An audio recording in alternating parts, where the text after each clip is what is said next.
জনতা, এটা আমাদের নির্বাচনী এলাকা বিএনপির, এবং এখানে ডেভেলপমেন্ট কাজগুলো আমরা করেছি। এখানে জনগণ, রাজনীতি, সকল কিছুই আমাদের ইনশাআল্লাহ নিয়ন্ত্রণে।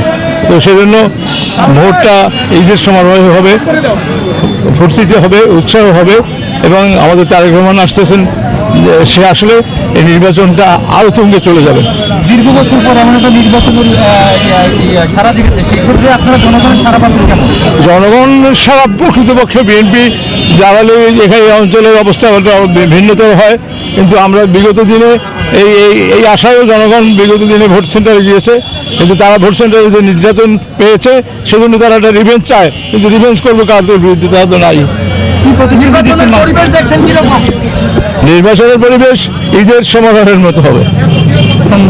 মানুষের কাছে কি প্রতিশ্রুতি দিচ্ছেন আপনি? আমরা প্রতিশ্রুতি দিচ্ছি যে আমাদের এখানের উন্নয়নের ধারাবাহিকতা আছে, আমরা ঠিক রাখবো। বরিশাল বিভাগীয় হেডকোয়ার্টার হিসেবে আরও প্রচুর উন্নয়ন দরকার, এখানে সিটি কর্পোরেশনের উন্নয়ন দরকার। এখন সেন্ট্রালি আলোচনা হচ্ছে বরিশালের 6 লেনের রাস্তা আর বরিশাল ভোলা ব্রিজ নতুন করে আমাদের কর্মসূচিতে অংশগ্রহণ হচ্ছে।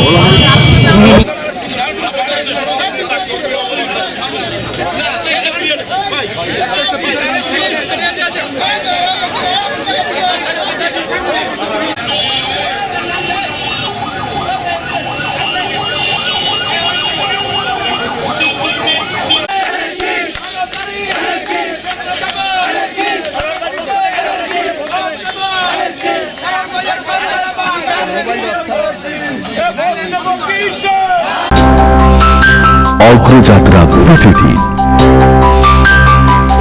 নির্ভীক প্রত্যয়ে উজ্জীবিত।